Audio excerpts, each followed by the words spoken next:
Countdown for blast off. X minus 5, 4, 3, 2, X minus 1, fire.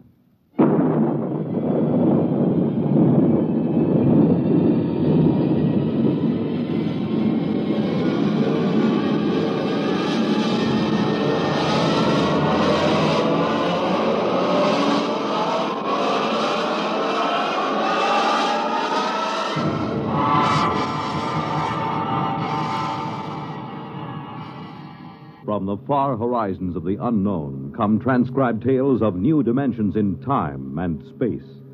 These are stories of the future, adventures in which you'll live in a million, could be years, on 1,000 maybe worlds. The National Broadcasting Company, in cooperation with Galaxy Science Fiction Magazine, presents X minus 1.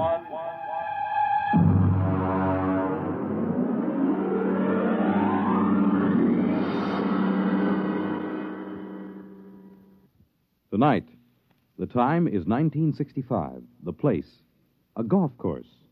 The story, open warfare.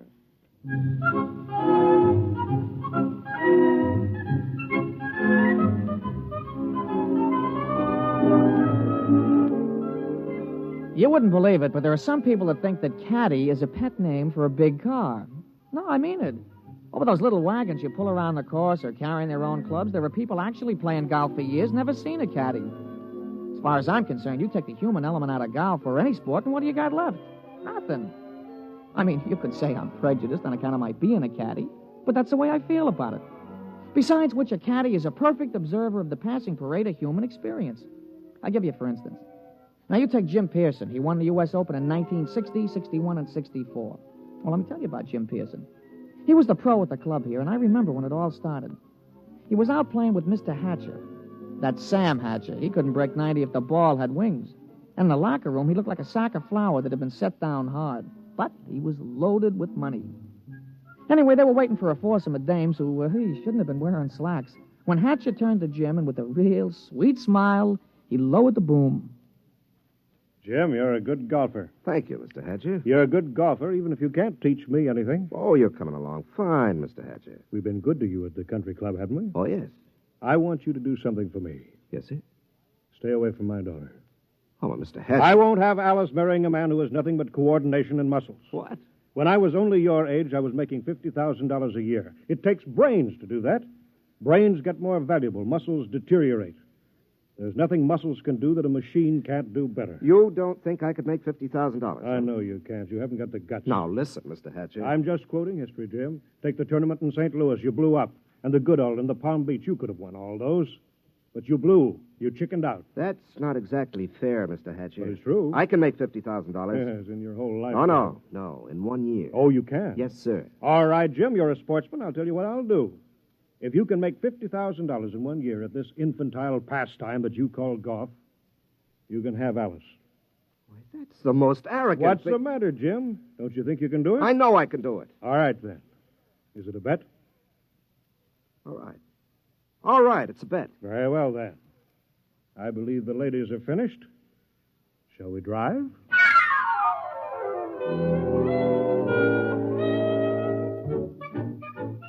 Naturally, old man Hatcher set a trap for him.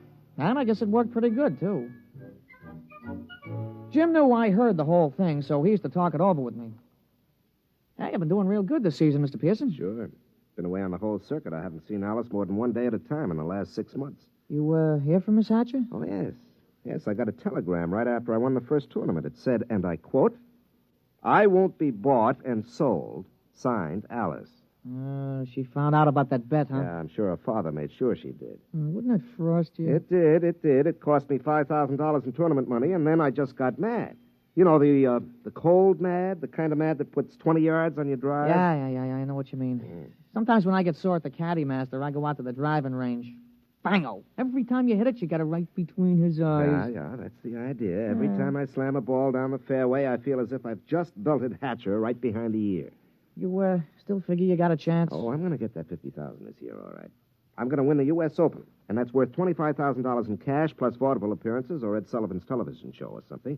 And I'm going to take the money and I'm going to lay it in front of Alice and I'm going to say, I wasn't buying you. I was buying the right to tell you I love you. Ah, gee, that's pretty. All right, never mind. Give me a number 7 iron.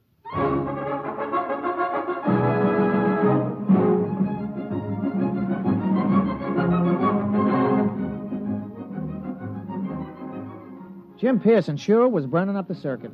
He came into the U.S. Open the man to watch. The day the tournament opened, Jimmy Cannon had in his column, "You are Jim Pearson, the hard luck boy with the velvet swing." It was real philosophical. All the sports writers picked him to win. And then Saul showed up. We was on a practice tee. Jim had been sharpening up his number 1 wood when all of a sudden the gallery took off like a batch of big birds. They were around another tee about 100 feet away. Jim knocked off and the two of us strolled over. Hey, that's some swing. Who is that, Pete? I never seen him before. His name's Saul. That's some swing. Yeah, he's no amateur. I've never seen him on the pro circuit. Hey, Mr. Pearson, look at the caddy. 280 yards down there. That ain't what I mean. Look, he's got a ball bag in his hands. Now watch. Oh, that's a good catch. He caught that ball right in the bag. Mr. Pearson, that caddy didn't move that sack. That ball dropped right in 280 yards away. Oh, it's an accident. Yeah, look, it happened again. He's a trick shot artist. Wait till he gets into competition. I don't know. He just hit another one, dead center. Oh, there isn't anybody that good. Not even old Joe Kirkwood. Quite a spectacle, eh, Jim? Oh, hello, Hatcher. Must be unnerving to watch something like that. I can stand it. But will you be able to stand it when the going gets rough? Will you blow up like you always do? It'll be too bad just when you're so close. Don't worry about me. I'm not. I imagine Saul will take care of that. Oh, you know him? I brought him here. My own personal entry. He's going to beat you out of the open. But he's got something to learn. Look at him. Just a dumb country boy who never saw a golf club till a few months ago. I think he might teach you something, Jim.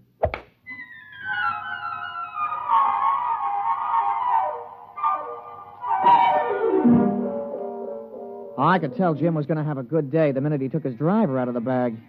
He took his practice swings, and they went around clean, grooved, and loose. I would have bet my shirt on him. As a matter of fact, I did. The crowd was sympathetic. They wanted to see him burn up the course. Well, Pete, we all ready? Yeah. What's this? New kind of golf ball? Oh, yeah, a young fella from the A.B. Wells Sporting Goods Company. He slipped me a fin to talk you into using these balls. Well, I don't know. They any good? Yeah, I figured. They guaranteed they had 20 yards to every drive. Well, I sure could use 20 yards. Well, he's going to come around to see you later. He wanted to sign you up for testimonials and advertising and things. You know, the golf ball used by Jim Pearson when he won the U.S. Open, that kind of thing. There's a lot of dough in it. Well, we'll give it a try. Let's tee up.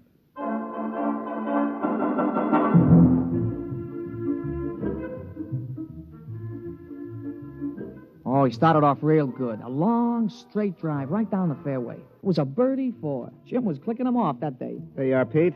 34 and a 32 for 66 on the 18. 6 birdies, 12 pars. Yeah, 3 more rounds like that should win easy. Hey, how are the new golf balls? Huh? Oh, fine. You know, they aren't kidding. It does average out about 20 yards longer on the drive. I'll have to get a couple more dozen.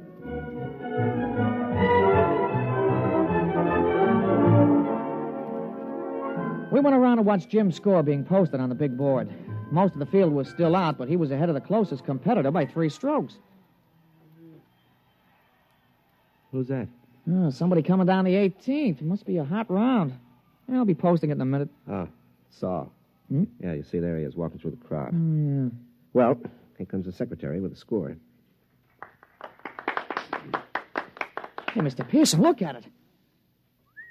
32 and 32, 64. 64? That's a new course record. Yeah, well, it's only the first round. New course record. Look at that. 3s and 4s, 3s and 4. He ain't over 4 for the whole day. What's the matter, Jim? You don't look well. 1 round is not a tournament. Well, comfort yourself while you can. Saul's just getting warmed up. He's that mythical thing, the perfect golfer. But he's dumb. No brains, Jim. No brains at all.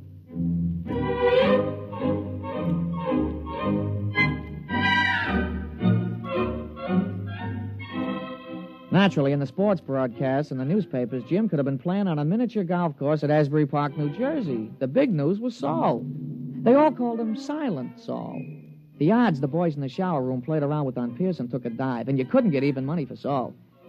The next morning, Jim's gallery was pretty small. When he stepped up to the ball, there was a smattering of applause like a matinee just before they closed the show. But his drive was as straight as the day before and longer by about 20 yards on the average. Hey, that's a nice putt, Mr. Pearson. Yeah. Who's that? That's Saul, I'm afraid. He's coming around behind you. Well, he's going to have a big fight.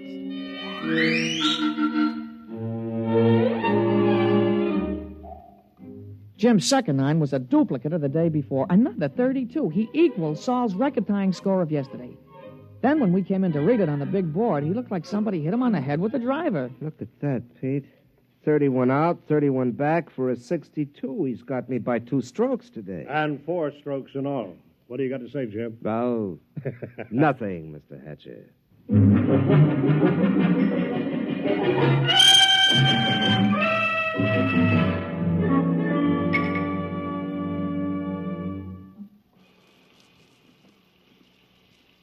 Throw me the soap, will you, Pete? Yeah, sure, Mr. Pearson. Yeah. Thanks. You know, there's something wrong, Pete. Just doesn't happen this way. That's tough luck, Mr. Pearson. Oh, no, it's not that. People don't just pop out of nowhere and break all records at the Open. Men don't take up golf and become perfect golfers in a month. He's got to have some weakness. Well, if he has, he ain't shown it yet. Well, I've got to find it.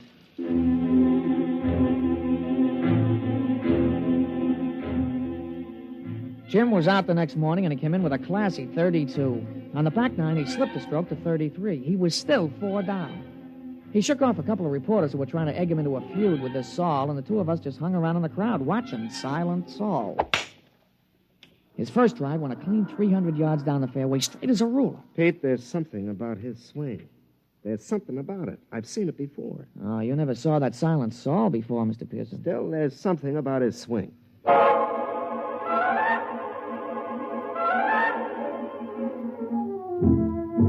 On the follow-up shot, Saul had about 240 to go.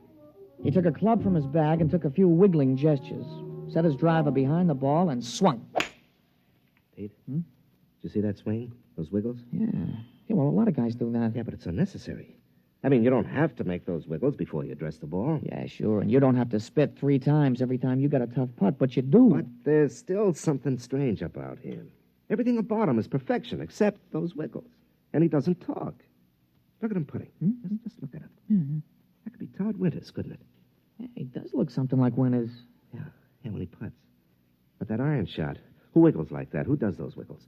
George Potter. Yeah, I guess he does. Yeah, and the approach shot, Pete. That's Gordon Brown. Nobody else bends the knee that way. He really gave it a lot of study, huh? And the drive. That grooved swing on the drive. Pete, come on. I've watched enough.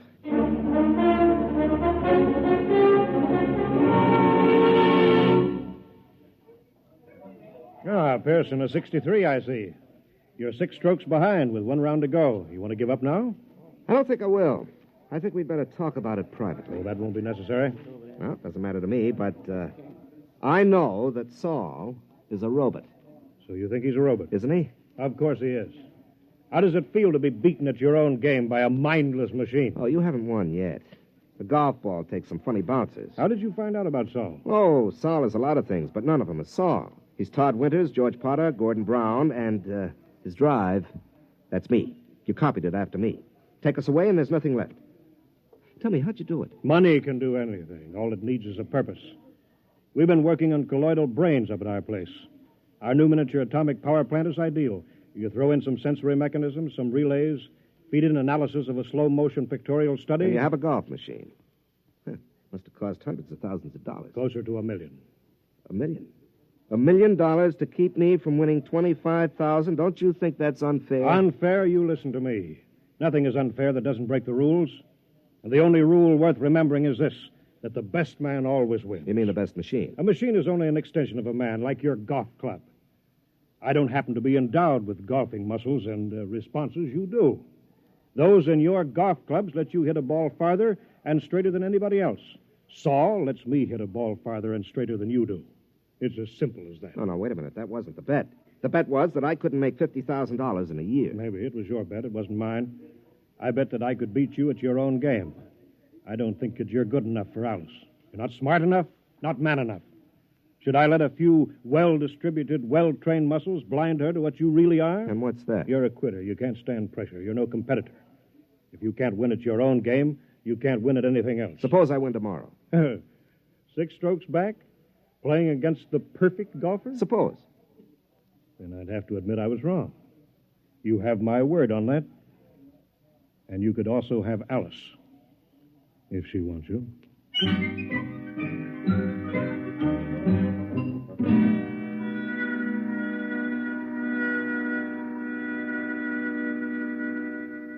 Somewhere, Saul must have an Achilles heel. Pete, the prime fact about man is his adaptability. Yeah, sure. Yeah. They've got to build in at least one constant, if not more. How about judgment? I don't think so. They could tell whether he'd have wind or rain or sun or slow greens or something. They got to take care of that. Yeah, I suppose so. Hey, maybe you could jimmy him. Hmm? Drop sugar in his gas tank or something, smash him up. Oh, no. That isn't fair. Saul is fair. Well, Mr. Hatcher, he's playing fair according to his lights. He could have had me crippled or poisoned or something, but he didn't. Well, I'll just have to beat him on our own ground on the golf course. Oh, I don't know, Mr. Pearson. You'll have to shoot in the 50s. Well, the golf ball takes some funny bounces. Yeah, it sure does. Wait a minute, there is a constant. Listen, Pete, you know Saul's caddy? Yeah, I know him. An illiterate type of guy, yeah. Could he use $10 or maybe 20 or 50? He's a caddy, isn't he? All right. Pete, I want you to talk to him. You'll do better than I can.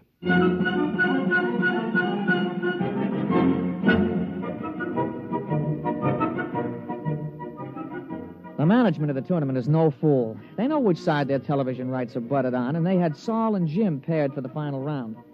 Jim's drive took a tail-end hook. It dived into the rough behind a clump of trees. Wasn't a very happy start. Saul took a ball from his caddy, teed it up, and settled himself. Hey, that's some drive, Mr. Pearson. Yeah, that was some drive. It's about 340 yards, isn't it? Some drive. You got a tough lie there on your ball, Mr. Pearson. You going to play it safe out on the fairway? No. You see that hole between those 2 trees? Mr. Pearson, that ain't sensible golf. Pete, sensible golf won't win.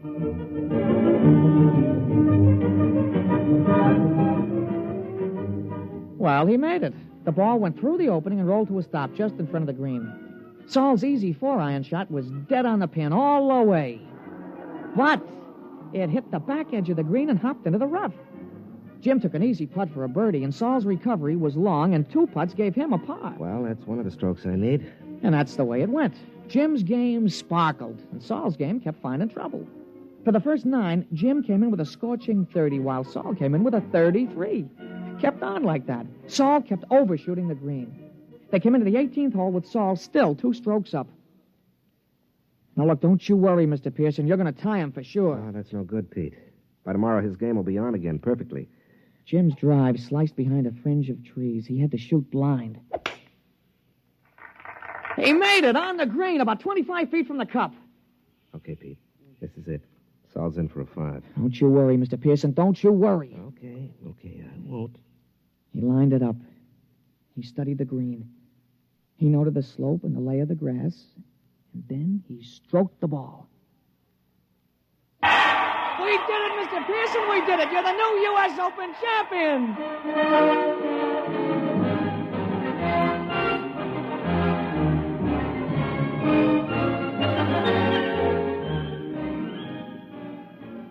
Well, we finally busted loose from the television and the movies and all those hangers-on, and we ducked around the back to the pro shop, where we run into Mr. Hatcher. How did you do it? Well, Mr. Hatcher, under extremely restricted sets of circumstances, a machine is better than a man, but over the long run, over the gamut of situations, a machine doesn't have a chance. Just can't compete. I still don't understand. It cost $1 million. $1 million. Here, have a souvenir. You can take this golf ball. No. Look at it. That's the ball Saul was using. What? Mm-hmm. Well, that's another brand. That isn't Saul's regular ball. That's right. It's a new one. Guaranteed to add 20 yards to the average drive. But that's unfair. Well, your robot was built in with one constant. It had to be a golf ball. Well, it just couldn't adapt to a better ball. But that's not fair. Why, that's... Well. Uh-huh. How about... There are no perfect golfers, Mr. Hatcher. There are only good ones and better ones. But Well, I've been thinking about this robot of yours, and I'll be around in a few days to talk to you at your office. Huh? About what? Well, I'm sure you don't want to support your son-in-law for the rest of his life. And I have $50,000 to invest in business making robots. Useful robots. And leave golf to the men. They're better competitors. Now, if you'll excuse me, Mr. Hatcher, I've got a telephone call to make to your daughter.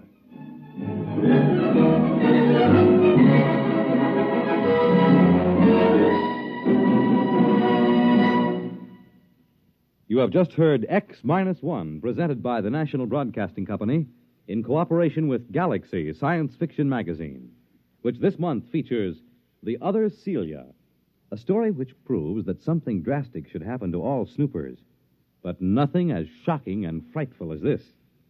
Galaxy Magazine, on your newsstand today. Tonight, by transcription, X-1 has brought you Open Warfare, a story from the pages of Galaxy written by James E. Gunn and adapted for radio by Ernest Kinoy. Featured in our cast were Jack Grimes as Pete, Larry Haines as Jim, and Wendell Holmes as Mr. Hatcher. This is Fred Collins. X-1 was directed by Daniel Sutter and is an NBC Radio Network production.